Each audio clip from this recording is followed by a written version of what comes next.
I was told several years back that I shouldn't plant trees of all different kinds up and down my driveway because they were all different sizes. I plant every year and sometimes I lose some, so they are different sizes.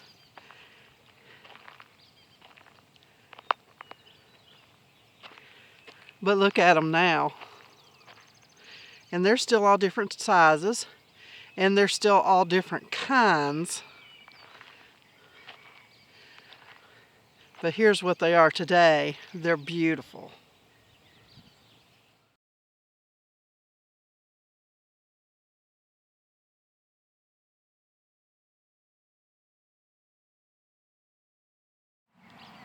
Here's a plum tree.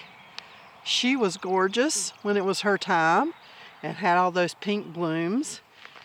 And here's one, like I was saying, it's a different size, blooming at different times. But look at these apples. All different kind of apples, still all different shapes and sizes, but they're beautiful. I have a very, very unpopular opinion about something I'm going to talk about today. And it's grass.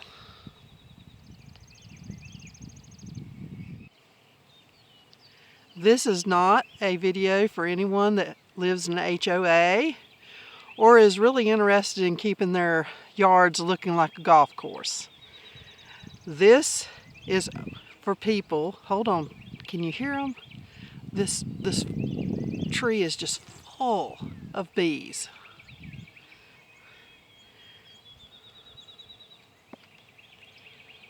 This is for a small group of people who really care about what regenerative ag and sustainable agriculture means from a biblical point of view.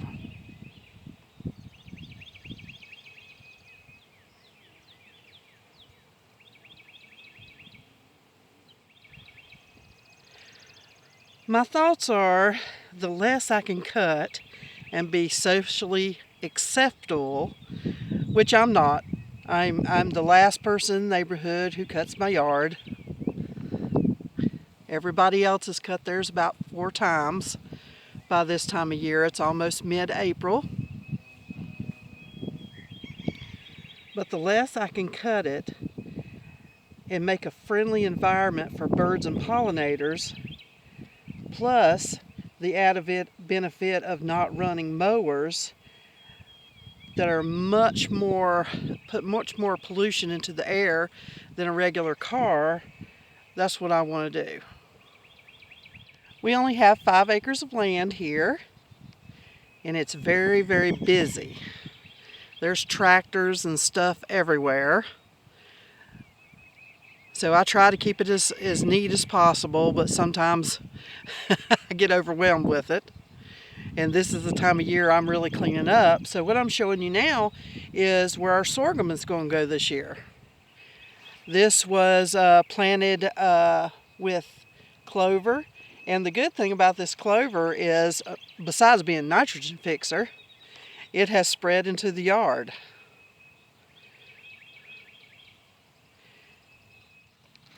So I'm just giving you some ideas of what your lawn would look like if you haven't mowed it already. Right there in that area, we've got Bermuda grass that's just coming to life that was spread from another person's yard, and I hate that stuff. It easily, here's some right here closer, it's just now greening up, and it spreads by its roots. So it spreads very easily and makes a real heavy mat, and it doesn't let anything else grow, so it's brown. See, you can tell the brown under it. It's brown all winter. This poor little guy, the onions, of course, they would have been, as soon as they reared their little ugly heads, somebody would have chopped them off. And here's the fescue. It is loving this warm weather, and it's growing, and I got a little bit of vetch right there. And you know, it's not all the same, but this is starting to have seed. And that's one of my goals, is to let the other grasses seed and the clover to grow, so they can help take care of the Bermuda grass right here. You ever think about the beauty that you miss? Dandelion right there in the middle. When it's all a 1/4 inch high. Here. They'd have been cut long ago. Little henbit. And a nice tall onion. Anybody know what this little cutie is? How about these?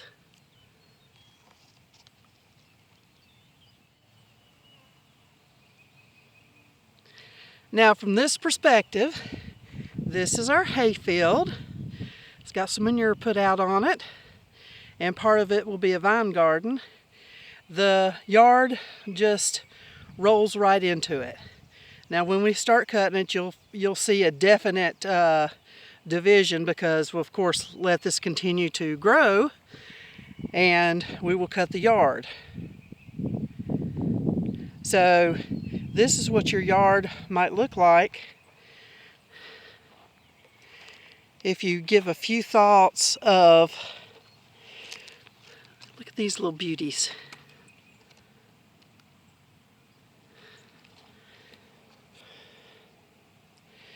Maybe not wanting to pollute the air so much, not worrying about what the neighbors think, and giving place. This little tree's seen better. Giving a place for our pollinators to be.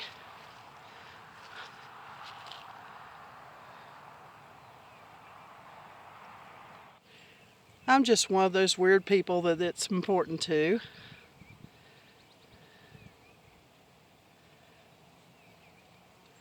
But if you're one of those people that's really interested in having a crisscross yard that has to be, I've seen those yards have to be gone over 3 times.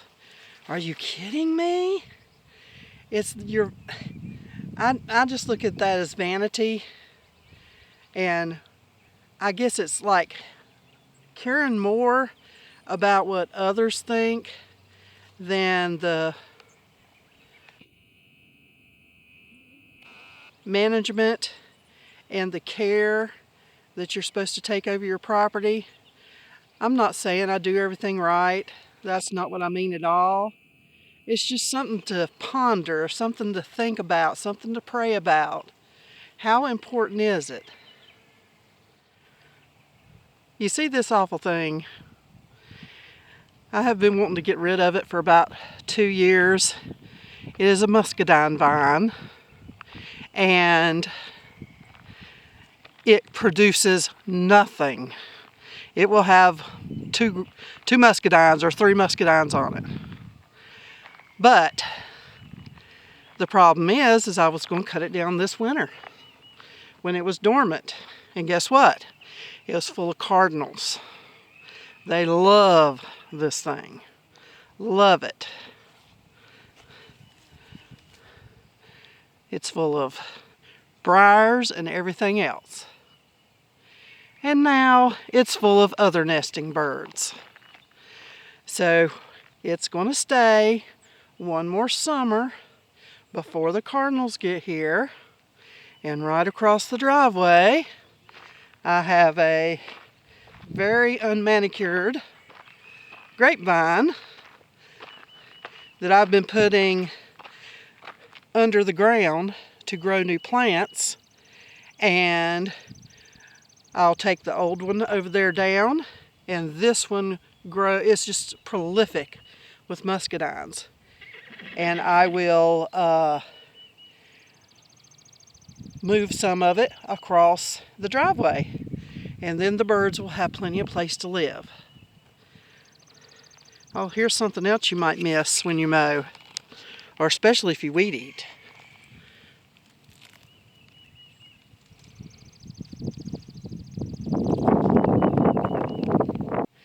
Now, we've got a horse. There she is.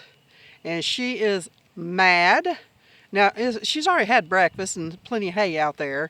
But she's mad because since the grass has been growing, she gets to be tied out every day. And she's upset because she's not out here, but the whole family's fixing to leave, and it's just not safe for her to be out here by herself. But this is what she's done. So there are places in my yard that looks decent maybe to Joe Public, but this is the good job she's done. She's chomped down everything, and she doesn't bother the grapevines or anything. But this is just, I just want to give you a perspective of what a yard, pretty big yard. It's not really a big yard at all. It's got fields on each side of it. But up the driveway, what it might look like if you have the idea of maybe mowing every other week, maybe not mowing as short as normal, or short, I wouldn't say normal. I don't call that normal. I call that it's just the wrong perspective. Mowing less and leaving a little higher, because we will mow and it will be left high. We'll just chop the little tops off of stuff. But this is our little piece of land that, while the Lord leaves us here on this earth, that we're supposed to take care of. And I just don't feel it necessary. Now, the other thing is your herbicides. Is it feed and weed? Oh yeah, that's what it is. It's feed and weed. Okay, dead. Everything, all the, even though these guys are not native, I'm not going to kill them. They are dead nettle, and if you put a weed and feed on there, they just all be dead. It's not an innocent little solution to your yard. It's going to kill everything beneficial. Well, the horses just cut that off just beautifully. So it's going to kill your dandelions, it's going to kill your dead nettle, it's going to kill your henbit, it's going to kill your clover, your nitrogen fixing clover.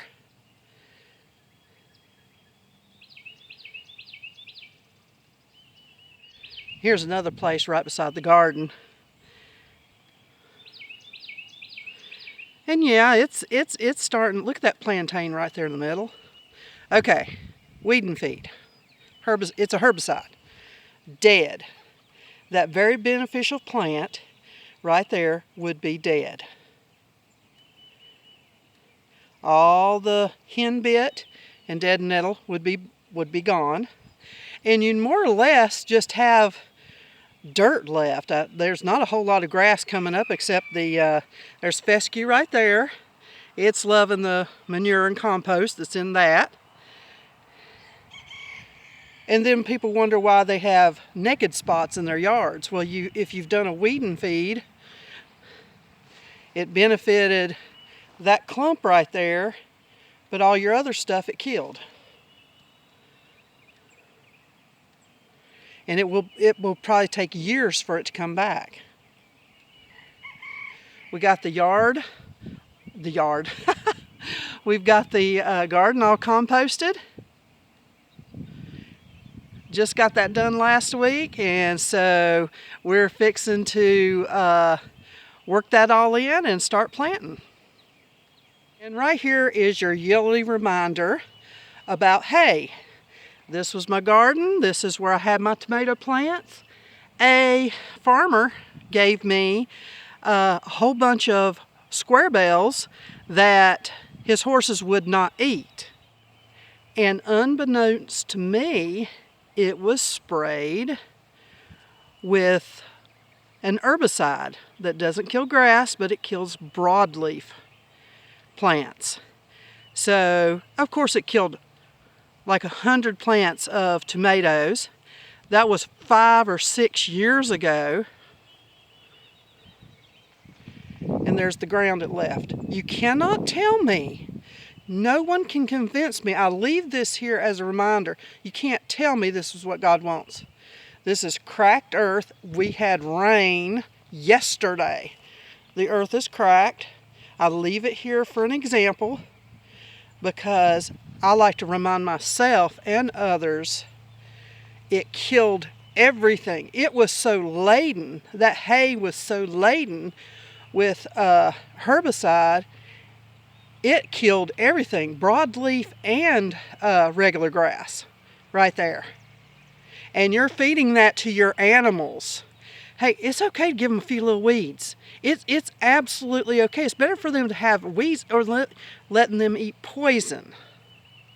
So anyway, that's my little rant. Has this ever happened to you? Tell me in the comments. Has this ever happened to you? Look at this. This is where it was right there, and I throwed it out here. 6 years. 6 years. Here's what your ground will look like.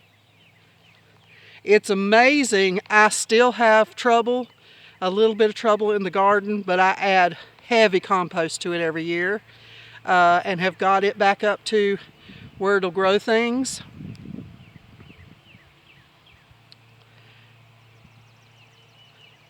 But this is what you're doing. This is, you know, like what? 6 to 9 square feet of God's earth that was poisoned. And unless I intervene, it looks like the way it's going, it'll be about 10 years for it to get normal on its own. And I'm not doing nothing to it because I really want to see. I really want to see what this, we do not graze here. No animal is allowed here. This is just if you leave it alone.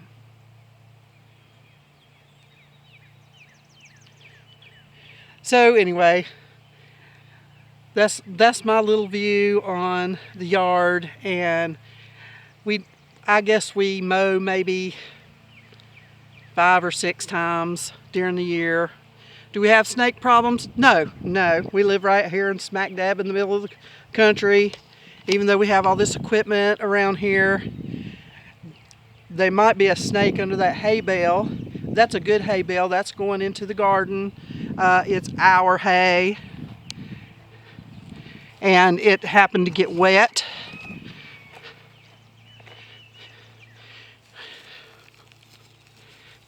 We do not spray our hay.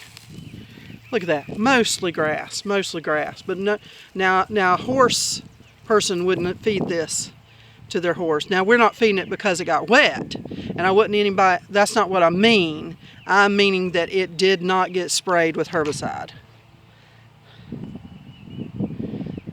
So just giving you an idea, some thoughts on that, make you think a little bit.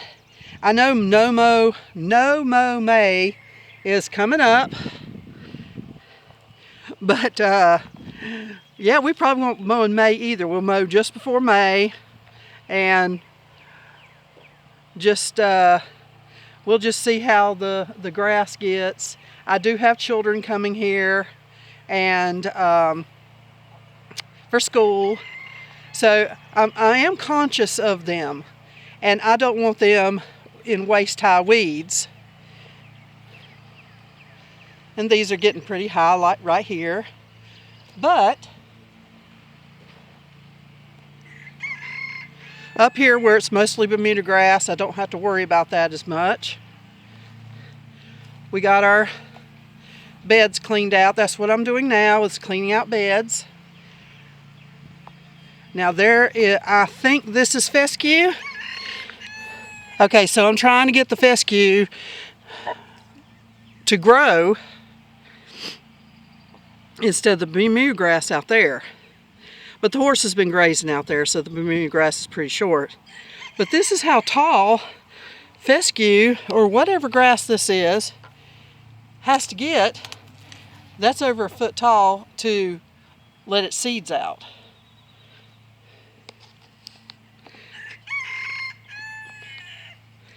So anyway, we got our project coming up. pretty soon, building that chicken cage. They're in this little one out here and they're miserable. So we're doing that. We got our stuff here in the burn pile to burn. So just a gentle reminder, and for anybody else that kind of does it like us, is it's okay. You don't have to keep up with the Joneses or whoever they are. Especially if you're not an HOA.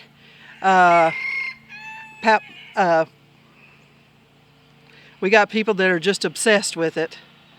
And I don't know about you guys, I'm too busy to stop. It takes a whole day to get everything around here mowed. So we got farming to do and not so much grass cutting to do. Like I said, just a few thoughts, and kind of why when you see us talking in the background, the yard's going to look maybe somewhat unkept. These are all the weeds I pulled out of the tubs that when Righteous does mow, he'll just chew them up and they'll go back into the ground. I don't put them in the compost pile because they're not really desirable weeds. But anyway, just a few thoughts on how we do it and why. So when you're looking at us and we're talking and there's some tallish weeds or kind of unkept, this is just the way we do it, guys. We just want everybody to be happy, and this is how we are happy with our yard. Letting the bees and the birds be happy. Our property is just covered with both. And that's why. But we love you. Please like and share. Leave us a comment. And even if you hate it, tell me why you hate it. Like up here is where my little boys come for school, and the horse keeps this mostly chopped down by eating it. So this is where they run and play and throw their ball and things. So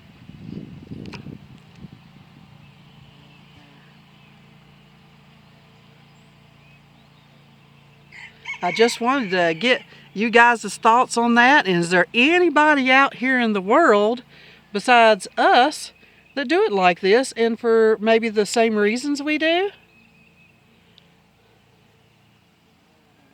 So we're just checking. And we love you guys, and we're so very thankful that you're here. And we will see you again on Tuesday. Got a big tractor pull going on today, and I'm hoping to post the Truck and Tractor Tuesday. So we'll see you guys later. Blessings, guys.